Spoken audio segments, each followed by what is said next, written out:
बच्चों की परवरिश करना शायद दुनिया का सबसे मुश्किल और सबसे ज़रूरी काम है। हम सब जो माता-पिता हैं, हर रोज़ अपने दिल में एक सवाल लेकर जीते हैं, है ना?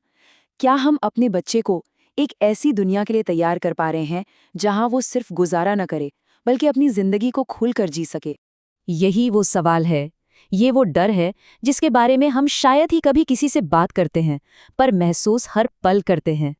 तो चलिए, पहले उन रोज़ की मुश्किलों की बात करते हैं, वो बातें जो अनजाने में ही हमारे और हमारे बच्चों के बीच एक दीवार सी खड़ी कर देती हैं। जब एक बच्चा बार-बार गुस्सा करता है या हर बात पर जिद करता है, तो ऐसा लगता है जैसे हम एक ही लड़ाई रोज लड़ रहे हैं, और सच कहूं तो कभी-कभी लगता है कि हम हार रहे हैं। और जब जब एक बच्चे से पलटकर ऐसे शब्द सुनने को मिलते हैं जो दिल दुखाते हैं, तो बहुत तकलीफ होती है। समझ नहीं आता कि आखिर गलती हो कहाँ रही है। और शायद सबसे बड़ा डर, अपने ही बच्चे से धीरे धीरे दूर हो जाने का। ये महसूस करना कि वो अब अपनी बातें हमसे उस तरह से नहीं बताता जैसे पहले बताता था। लेकिन जानते हैं अच्छी बात क्या है? इन सभी समस्याओं का एक समाधान है, और ये समाधान किसी किताब में नहीं, बल्कि एक बहुत गहरे और जरूरी हुनर में छिपा है। देखिए, आज की दुनिया पहले जैसी नहीं रही। यहाँ हर तरफ दबाव है। सोशल मीडिया पर लोग एक दूसरे से तुलना करते हैं, और डिजिटल दुनिया का शोर तो है ही। ऐसे में सिर्फ पढ़ाई लिखाई या अच्छे नंबर लाना ही काफी नहीं है। यहीं पर काम आती है भावनात्मक समझ, इमोशनल इंटेलिजेंस।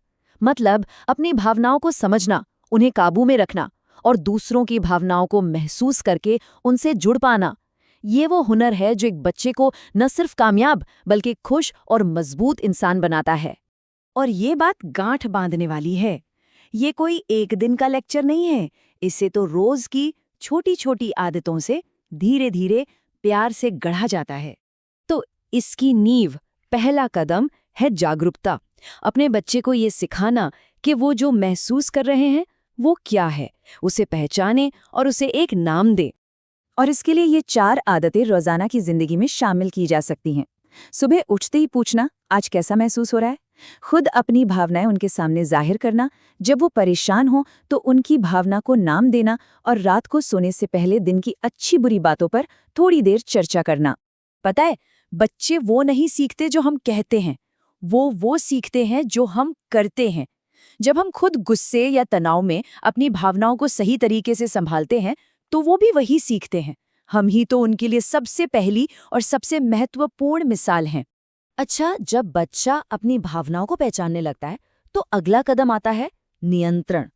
उन्हें ये सिखाना कि जब बहुत तेज गुस्सा आए या दुख हो तो घबराना नहीं है, बल्कि उसे संभालना कैसे है। ये 3 आदतें इसमें बहुत मदद करती हैं। घर में एक माहौल बनाना कि कोई भी प्रतिक्रिया देने से पहले एक पल रुक कर सोचें। उन्हें डांटने या सुधारने से पहले उनकी भावनाओं को समझना, और सिर्फ ये बताने के बजाय कि ये करो, उनसे पूछना कि इस मुश्किल का हल क्या हो सकता है। जरा इस फर्क को देखिए।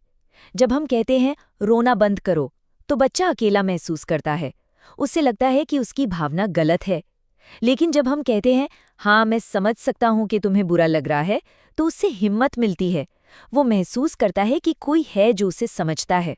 हर बार उनकी समस्या का हल देने के बजाय क्यों ना हम उन्हें हल खोजना सिखाएं। जब हम उनसे ये सवाल पूछते हैं, तो हम उनमें आत्मविश्वास भर रहे होते हैं।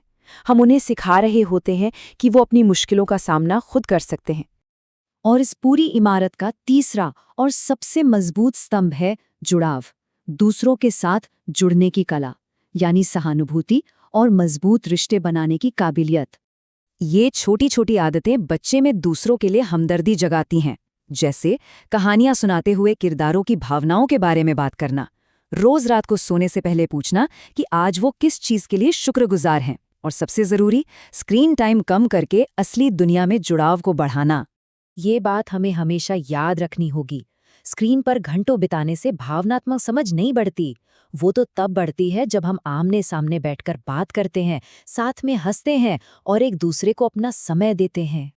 ये सब एक दिन में नहीं होता। ये एक लंबी यात्रा है जो हर रोज छोटे छोटे कदमों से पूरी होती है।